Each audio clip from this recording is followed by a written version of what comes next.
The Brandon Aiyuk saga continues for the San Francisco 49ers, but to what end? And leaked Madden ratings. Who are the top rated players in Madden 25 with the 49ers cover boy, by the way, as well. Coming up on today's Locked On 49ers.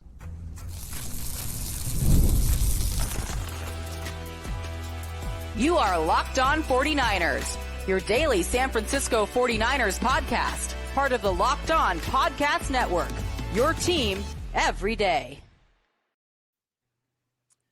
Welcome to Locked On 49ers. Brian Peacock and Eric Crocker with you as always at BD Peacock at Crocky209. Thanks everybody for making this your first listen on the Locked On Podcast Network, your team every day.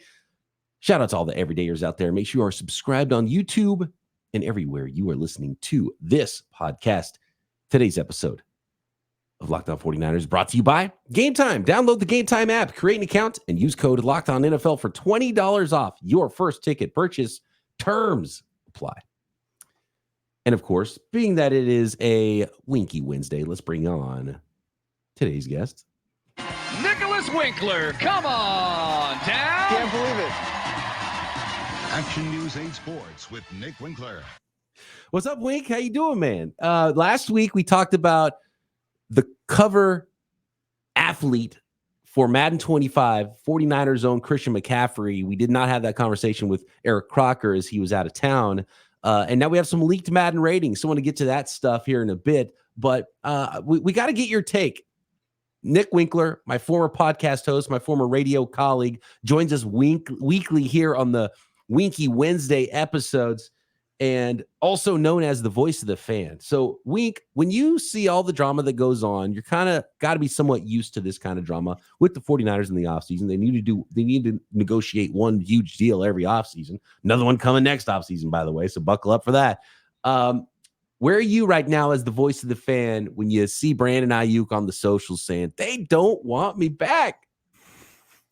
I mean, I think that you said it, right? We just kind of get used to this now. And I think it's a sign of a good football team too, right? That every year you're having all these good players that need a new contract, right? It means that you've got a lot of talent, that you're a stacked football team. So it's kind of a good problem to have. And at the same time, it's kind of the same problem that we keep having. And it's just, to me, honestly, it's just kind of like, yeah, okay, I get it. Yeah. Like they really said they don't want you. Come on. Nobody buys that. Yeah. Yesterday, with Croc, it was like, okay, I can see why a fan would start to get annoyed, because you're like, okay, look, 26 million's really, they don't want you. First of all, they don't want me back. It can't even really be a possibility. No, because you're under contract. So when is the back that you're speaking of? Are you talking about they don't want you back in 2026 after you play your 5th-year option, and then they franchise tag you again, and then the next season, then they don't want you back? Like, what are we even talking about? Because you're back. They want you at practice the first day training camp opens. You're the one holding out from the 49ers. Like, imagine if John Lynch was like, oh, man, he went on social media, right? I don't know if John Lynch has a TikTok. Guessing he doesn't. But what if John Lynch was on TikTok? He's like, man, Brandon Aiyuk doesn't want to play for us. I don't know. But imagine the stir that would cause. I think he's just exaggerating it. It kind of reminds me of my wife. If she calls multiple times in a row and I don't answer, she'll text me and say, you want me dead, right? Like, you don't care what's going on with me. So I think that's what's going on here. Clearly, my wife knows I love her to death. Well, I shouldn't use death but my wife knows I love her with all my heart, and I do not want her dead. I think Brandon Aiyuk knows that the 49ers want him. Yeah. How much? Yeah, that's the thing. Yeah, it's like they don't want me at the price that I want to be there at, right? I'm sure that's what he's saying. Like, well, this is what I'm worth, and that's what him and his agent believe that his value is. And so, yeah, maybe the 49ers don't want him at that price. They want him at this price, which is still a lot higher than most people and wide receivers in the NFL. It's just like, yeah, they don't want me. Come on. The 49ers are about to give out the second biggest contract in team history. It's wild. Right? After Nick Bosa. So they're like, this is serious money. It's not like, and I know the teams are huge organizations, and we're not worried about the 49ers crying poor or anything like that. But, it's not nothing to just say, sure, more millions, when they got a lot of guys to figure out. And at some point they got to lose talent on the team because of some of the huge contracts they have to pay out. It's a good problem to have in some cases. And Brandon Aiyuk can't worry about everybody else's pocketbook either. So I see where everyone's coming from on this. But some of the over dramatic stuff is like, all right, Brandon, come on, let's be real about this. And I wonder from the fans' perspective, Nick, if you think that it's helpful for Brandon Aiyuk, if he's like, stirring up the fan base to put pressure on the 49ers. Like, if this is like a staged event by his agent and their team, do you think it's something that is working? Well, I mean, that's why they do it, right? That's why you go on social media and you scrub it. That's why Klay Thompson just did it with the Warriors too. It's like, it's one of those things where you're not doing that to get to management. Management doesn't care if you follow them. It's to the fans. It's for the fans to outcry, be like, oh no, we need to keep Aiyuk forever. Pay the man whatever he's worth. Like, it's 100% a ploy to get the fans behind you. Yeah, and I think with how Klay Thompson played in the I was going to say the postseason, but clearly the Warriors didn't make it to the postseason. But how he played for most of the season, he ain't getting the fans behind him. They had extra games, right, after the regular season. Technically, it wasn't the postseason; they were the play-in games. What is that? What is that called? Because it's not regular season. It's called the play-in. Yeah, so that's postseason. The season's over. It is postseason. Yes, it's not playoffs. I like how if you're watching on YouTube, you can see Peacock go air quotes. It's postseason. Look, let's be honest. They didn't hang a gargantuan banner for the in-season tournament. That's true. I have no idea what you're talking about. They didn't hang a banner that's bigger than their other actual championship banners or anything. I think watching the Celtics championship banners. I think watching the Celtics win the championship was actually worse than the Lakers hanging that in-season tournament banner. Yeah, nobody likes seeing that. Definitely not. Nobody likes seeing that. No it's a double-edged sword too. So if you're Klay Thompson or you're Brandon Aiyuk, and then you're trying to get the fan vote on your side to potentially help put pressure on the organization, and then the fans are like, "Oh, not really." Sorry, Klay. I think we're good now. We'll retire your jersey in a couple years. Go play somewhere else. Like, I don't know if it's necessarily working for either side, because I think you could get the fans to turn on you as well. Because the fans, I think sometimes players don't realize the fans like the team more. They like the jersey more. And when you're gone, they'll still root for the team. And I think it's sometimes hard to realize the mortality of your sports life for players. And and I'll root for you on another team, right? If you help, like a great example is when a guy goes to another team, right? Like when Joe Montana went to the Chiefs. Like, I still rooted for Joe Montana on the Chiefs, but it's another thing to then go to like your rival. Because like when Brian Wilson left the Giants and went to the Dodgers, it's like, oh, now I hate Brian Wilson. Yeah, now he's the worst. Yeah, it's not good. Can't do that. Like everybody has always rooted for Frank Gore, right? Yeah, but it's not 100%. like 49ers fans would rather have Frank Gore than Christian McCaffrey currently, Right. And and it was the same with Joe Montana. It was like, well, Steve Young's working out pretty good, and he's a Hall of Fame guy, and we're going to win a title with Steve Young, and I understand why they did it, but you still root for the other guy too, and so and that's the way it is with Klay Thompson. It's like, man, root for him forever. Awesome. His legacy is cemented. Is necessary for the Warriors to try to go win with Steph Curry going forward? Probably not. Probably not. It might be detrimental, actually. Right. He might be hindering their progression forward. Yeah, and if it's a contract that makes sense for what he's going to give you, then it starts to make sense. Obviously, this is a 49ers podcast and a football podcast, but pertains to Brandon Aiyuk as well. How important is he to the team? Is he 26 million important? Is he 30 million important? And can they close that gap is the big question. And I would ask you this, Croc, is this different? Because yesterday I came on the podcast on my soapbox a little bit. I was like, look, come on, we do this every single year. Not a big deal. June 17th, Fred Warner, George Kittle, Nick Bosa, Deebo Samuel, none of them were signed in mid-June. They were the earliest any of them signed was like the week before camp, and some of them after camp started. Bosa was the week the season started. So from that standpoint, who cares? But I guess the question would be, is it different? Is there any reason it's different with Brandon Aiyuk? It is different. It's different, and it's not. It's not different because I think it's very similar to the Deebo Samuel situation. It is very different than the Fred Warners, the George Kittles, the Nick Bosa. There was absolutely, without a doubt, like no doubt, that Nick Bosa would be a 49er. Like, they weren't entertaining anything else. That was just what it was going to be. It was just a matter of time. Same with Fred Warner. Like, they knew Fred Warner was going to be a 49er. Same with George Kittle. With Deebo and Aiyuk, they entertained things. And the only reason that those guys are still currently 49ers, aside from the franchise wanting them to be 49ers, but the fact that the only reason they're still 49ers is because the opposing teams weren't willing to give up enough to take them from the 49ers. There was never enough that you could give up. I mean, unless it was just astronomically crazy, that you would get Nick Bosa. Like, that wasn't even in their thoughts.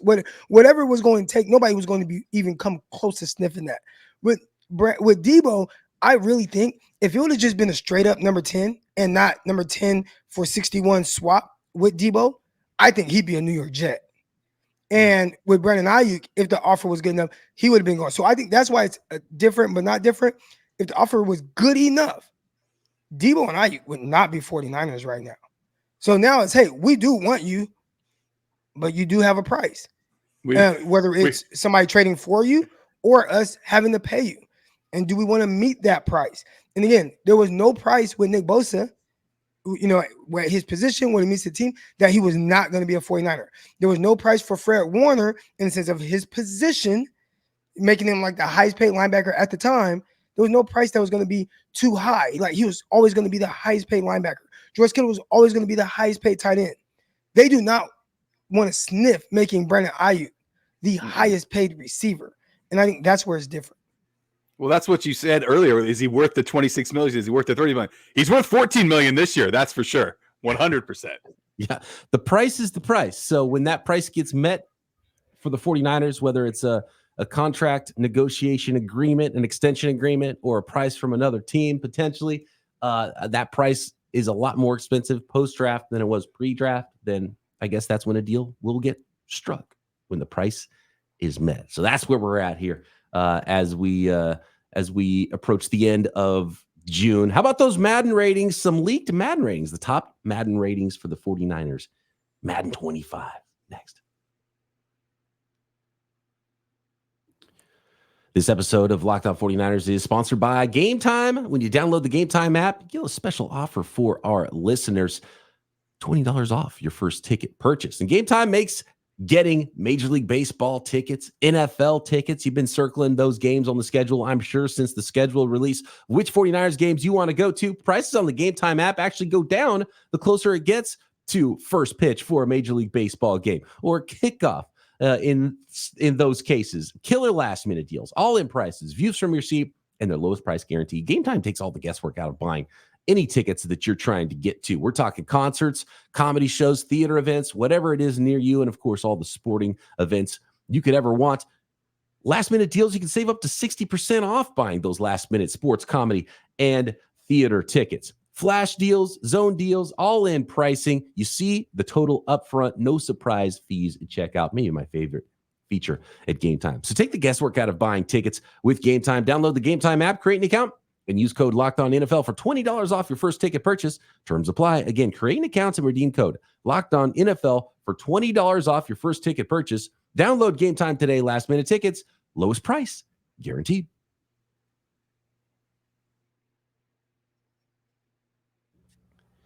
All right, guys, we got some leaked Madden ratings. This is courtesy of Niners Nation has relayed this. And the cover athlete for Madden 25, Christian McCaffrey, also just happens to be the highest rated player on the San Francisco 49ers. And if I'm not mistaken, and I haven't played Madden in a little while, do they go up to triple digits? Because Christian McCaffrey rated 99. I assume that means he's the highest rated player on the entire game as the cover athlete. And by the way, Croc, we never talked about this. What are your thoughts on Christian McCaffrey and the potential Madden curse on the 49ers this year with him getting the cover of that game? No, I don't look too much into the Madden curse, especially when you factor in what the guys on the cover have recently done, right? Like, you just go back a year or two and you see a guy by the name of Patrick Mahomes, and I don't think there's been much of a curse on that guy, right? I mean, ever since he started in the NFL, he has either played in a conference championship game or a Super Bowl. and he's won several of them. So if there's anyone that could debunk being on the Madden cover as a curse, I think we can look no further than that. So if people want to just ignore that, then I get it. I'm not ignoring it. That's part of the Madden cover history and seems to not be affecting him. So I can be somewhat superstitious. I think it's the splitting the poll thing. But outside of that, I'm not. I think it's just kind of something for people to converse about and not a big deal, especially as it pertains to Christian McCaffrey. If there's any issues with Christian McCaffrey this year, it won't be the Madden cover. It'll be the position he plays. Yep. And that's kind of where the curse came from, is a bunch of running backs after they had a huge workload, then starting to break down. And it was funny because and then you start to get into like the Michael Vick stuff. It was like, okay, well, he ended up in prison. It's like it started to get kind of crazy with stuff. And there was would they have not caught him? Would they have not caught him if he wasn't on the cover? Like he was killing dogs. Like it was actually happening. Right. Not Madden's fault. Yeah, Madden brought attention to Mike Vick's dog. Maybe he wouldn't have done it. Maybe he wouldn't. Well, it was wild. We went last week. We went year by year, and Peacock broke down every single one. And the number one thing I think was like, oh yeah, he was coming off of 5 straight 1,000-yard seasons. He's 29 years old, running back, and then he fell off a cliff. It's like, well, yeah, that's what usually happens in the NFL. And so like it's the prime player to be on the cover where you're like, oh, told you, it's the Madden curse. It's like, it's not the 40 games he's played the last 2 years, touching the ball more than any player in the NFL, but 99 overall.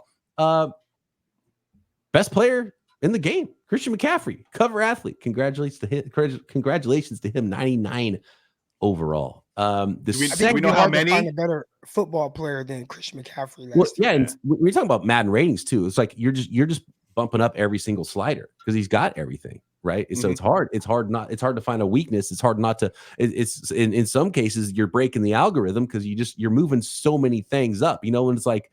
Michael Vick's a great example. So Michael Vick, he's super fast, has a crazy arm. When you start moving up the awareness and the accuracy and all the other things that go with playing a quarterback, it's like you're breaking the game because he's so much more athletic than the other guys too. So it's a lot easier to get a high number. And for Christian McCaffrey, he can do it all. And he's a very complete player. Highest rated 49er, highest rated player in the game, unless there's any 100s out there, is Christian McCaffrey. And number 2, Trent Williams, 98. And how about a couple of 97s as well? Actually, let's go to the 95 and over club, a 96 and over club. So Christian McCaffrey, 99. Trent Williams, 98. George Kittle and Nick Bosa, both 97. Kittle's kind of in that same category where he's a good receiver and a great blocker. So that's going to bump up his overall. And wouldn't even shock me if he's higher rated than Travis Kelce. And I don't know where Travis Kelce's rankings are on here in his rating. But, George Kittle, complete player. You start moving up that pass block, run block, slider, it's going to make you a higher rated player. And then Fred Warner, 96 overall. So the 49ers, no shortage of stars, powerhouse team, got to be one of the funnest teams to play with in Madden, I assume. Wait. That's all in 95? Where's Wishnowski? What, he's not up there? Wishnowski is in the top 16. So there's a list of the top 16 names. He's the last one on the list, 80 overall for Mitch Wishnowski. Disrespectful rating, in my opinion. Well, I'd like to see how that compares to other punters, right? I mean, if it's at the top and like 81 is the highest punter, then I'll take it. Well, when I did play a lot of Madden was in some pretty lean years for the 49ers. And that was a bummer to fire up the game and look at the ratings. And the highest rated player on the entire roster is Andy Lee. You know what I mean? Like, I remember those days. By far the highest rated guy. Oh, yeah. Man. And you got Andy Lee, highest graded player, and you got guys like Balky signing. I don't remember the guy's name now, but it was like a backup third string quarterback, the black guy, towards ACL in preseason. Nate Davis? No. Troy Smith? No. Okay, so maybe I'm not going back far enough because this was Chip Kelly's year. Where is ACL? Thad Lewis? Oh, Thad Lewis. Ooh. I bet during that time the 49ers kicker was probably the highest graded player. Yeah. And your GM says, hey, we're going to fix all this. We're going to fix this bad roster by signing Thad Lewis. I mean, It didn't work. Shout out to all the special teamers in 49ers history with big grades. Joe Nedney and going all the way back to Tecmo Bowl, and you got Mike Hofer. Yeah, there you go, Mike Hofer. And Ray Wershing on the original, I think, Tecmo Bowl, not even the Tecmo Super Bowl. So, let's get deeper into the Madden ratings here. The top 16 names, some really interesting names in there between Mitch Wishnowsky and Christian McCaffrey. Next.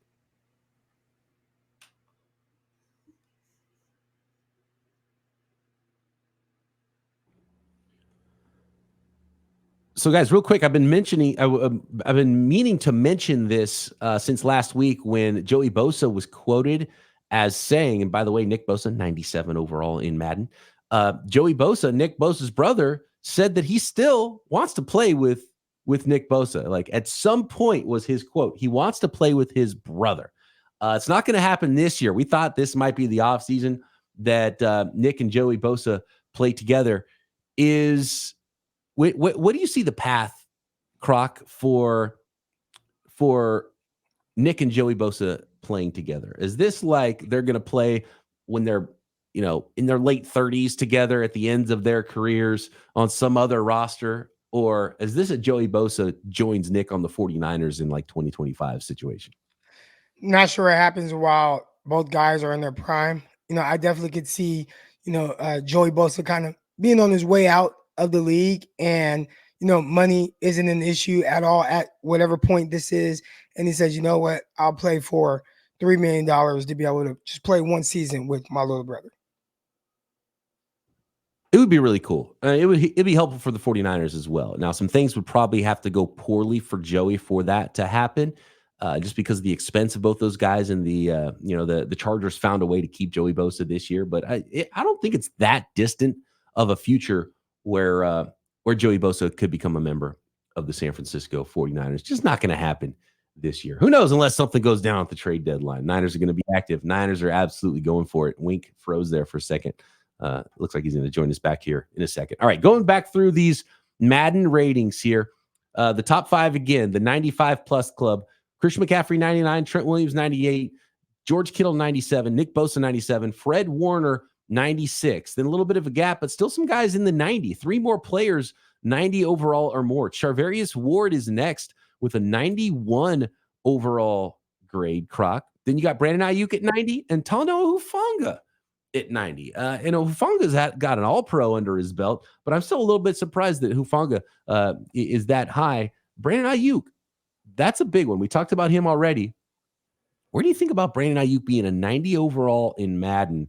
I think there's a lot of potential for him to be even higher than that. But I think the thing I like about Madden ratings, and even if you don't play Madden, and I haven't played Madden in years, but I think it's a good barometer of how the world sees players, right? And so it's just it's like, okay, interesting. 90 overall, Croc. And $30 million player at 90 overall, you would expect a 95, 96 kind of a guy to be making at the top of the market for their position group. Yeah, I think when you kind of look at Madden, again, we do have a lot of conversation about Madden ratings, especially guys that don't play. I feel like I see more people complain about ratings that don't play the game than people that do play the game. But even seeing, the ratings, there is kind of this way that you can kind of judge it a little bit. I would love to see what the top 10 rated receivers are and where does Brandon Aiyuk fall in that. I think a lot of studying goes into making the ratings. There are certain things that can make your ratings higher, right? And I think those are also the same things that can make a football player a little bit better. If Brandon Aiyuk, they probably have him, if I had to guess, 90 speed. If they bump that up to 92, 93 speed, he might be closer to 93 overall, right? And I think if you got him to be 3 notches faster on the field, you probably see an even better, maybe a more elite version of Brandon Aiyuk on the field. So I think he's kind of properly rated from what we've seen so far. A tremendous route runner, wins underneath. I feel like he does it very, very well. Is he in the elite category with the Tyreek Hills of the world? I don't see that right now. I don't feel that when I'm watching the game. I just feel like I'm watching a really good receiver. So I think he's kind of properly rated. curious to know some of the things that makes Deebo Samuel stand out on the game. Because if I had to guess, if you put Deebo at running back, he'd probably be really good on Madden. At receiver, because his route running is probably down, he's not going to be as good. But then he has good acceleration, some of the things that you can't really improve on in the game. So it still makes him like a valuable football player. Right. Yeah. Like Deebo, the way he plays might be more valuable, even though he's actually got a lower rating than Brandon Aiyuk, depending on how you're trying to utilize that player, both, in real life and on Madden. Brandon Aiyuk, 90. Deebo Samuel next with 88. So Deebo Samuel, an 88 overall. So Brandon Aiyuk is the highest rated wide receiver on the San Francisco 49ers, also getting an 88 rating. As here we go, Wink jumping back in the studio with us, having some technical difficulties there. Wink, Brandon Aiyuk rated higher than Deebo Samuel. A 90 for Brandon Aiyuk, an 88 for Deebo Samuel. What do you think about those ratings? Some disrespect? Are you surprised to see Aiyuk ahead of Deebo? No, I think that as a receiver, Aiyuk had a better season than Deebo did. But I mean, just when it comes to playmaking ability and just a guy that gives fear to defenses, I mean, obviously Deebo, I think, is higher on that ranking when it comes to overall just terrifiedness. When you're a defense, you're going to worry a lot more about Deebo than you are about Brandon Aiyuk. Terrifying. I don't know if that's a rating on Madden. It should be. It should be a keeps slider. You up at night. 99. His acceleration better be crazy. Deebo's that thing he has where he hits that burst in that gear, and you're like, well, I didn't know he's that fast. He's running away from guys. That's my favorite part of Deebo Samuel's game. Absolutely. Real quick, disrespect. I looked it up. Punter ratings. All right. Okay. 80's not very good. It's eighth best. There's guys with 85, 82, a lot of 81s. Man, I'm going to start it right now. We're going to go online. We're going to hit EA hard. We're going to just tell them, remind them, send them video clips of Wisnowski. Inside the 20 must not be a high enough ranking on here because he was number 1 in the NFL in percentage, but I guess they don't care about that. Ugh. Wow. Just disrespectful, EA Sports. I'm so upset right now. 88 for Deebo, 88 for Kyle Juszczyk as well, which I'm a little bit surprised about. By far the best fullback in the league, so I think they just devalued the whole position somehow because you would think that Kyle Juszczyk could be one of the easiest players to get up into the 90s and even, rated at a place for like, wow, Kyle Juszczyk, 97, right? But like he's got, he's the best fullback in the league. And like the Christian McCaffrey conversation we were talking about, like the George Kittle conversation, there's so many sliders you got to turn up for someone like Kyle Juszczyk. How is he only an 88? Yeah, I mean, his hands alone are incredible, especially as a fullback. He's not like a extra offensive lineman power blocking. He's a good run blocker, but maybe that's it. It's that slider's down a little bit, and so I don't even know if they do sliders anymore. I might be aging myself. Okay, they do. Oh yeah, they've got sliders. I think the reason why his rating is a little bit lower is because if he's any higher, he'd also be a good running back, which he's not a running back. Sure. That makes sense. What sliders would they have to bump up for him to be a better, like a 95 overall fullback without making him this tremendous running back? He might actually be a better tight end if you converted him to tight end. I wonder what his numbers would jump to. Yeah. Dre Greenlaw an 87 overall. Brock Purdy comes in at 85. Javon Hargrave 84. Devondre Campbell surprisingly an 83, one of the top 15 ratings for the San Francisco 49ers. Then Deommodore Lenoir getting an 82 as the bookend to Charvarius Ward's 91 overall there. So that's the top 16 49ers. A couple of notes here. First of all, that means everybody else that we talked about below Mitnowski's 80. So, there's some lower grades there. So I don't know if any thoughts of who's snubbed and who should be in the top 16. Deommodore Lenoir. That's all we have. Demo getting in there 82. But what about Brock Purdy's 85 too? Yeah, that's bad. See, now Brock Purdy's another one. I think the tough thing is Madden is so it's so big. The ratings are so big on physical intangibles. Yeah. And they probably don't have him with those things like your throwing velocity, your arm strength, his like speed, right? Like those are all things that could really bump it up. His accuracy would have to be like through the roof. 99. Yeah. And that can improve his accuracy, his awareness. I think once those things, they maybe see it this year, start to bump up, then he might end up being like a replica of Drew Brees, whatever he was on Madden, which he was really good. Yeah. Mhm. Yeah, that's true. So yeah, there's like, tons and tons of sliders and ratings for every player's tangible ability, but the intangibles is like you get one. It's like awareness. That's it. That's all you get, right? So yeah, that's that does make a huge difference for someone like Brock Purdy, who's obviously not the most physically gifted, and guy it affects the ratings so much. Yeah, one thing that's low, could really affect the overall by a lot. Depending on what it is, like arm strength is a big, like depending on your You're a other quarterback. things, depending on the other ratings and sliders and where they are. If let's say he has, and I don't know what his arm strength is on the game, but let's say it's a 84. Like being at 84 is low. If that was like a 94, you would see a huge jump in his overall rating, just from bumping up that one slider. And on Madden, it probably matters more than actual real life. Yeah. Oh, no doubt. For sure. I absolutely agree with that. Demo, 82 overall. I think that's pretty decent love for Diamador Lenore. That's a player that you're not sure if the the national national coverage, the national writers, your average fan, your average EA ratings czar would know how good Diamador Lenore is. I think the Dre Greenlaw number is a little bit low. 87, 87, right? 7. Yeah, that feels about right on the cusp of 90. I don't know how be 90. I don't know how many 90s there are in the game these days. I know that everything's kind of shifted because back in the day, like 87 used to be really good, and it's probably not that. That is not the case anymore. Demo though, gotta love the Demo love, right, Croc? I love it. I think 82. That's a good starting point. One thing to remember: none of these ratings are final. They're only final when you first get the game, right? Like as in the sense of if you don't do any updates or anything like that, like this is what their ratings are throughout this year. I expect to see Brock Purdy, Diamador Lenore. I expect to see guys' ratings jump. So if Brock Purdy's starting off at an 85, he continues to have the season that he had last year. By midseason, you see him at a 91. Eric Crocker would not be surprised.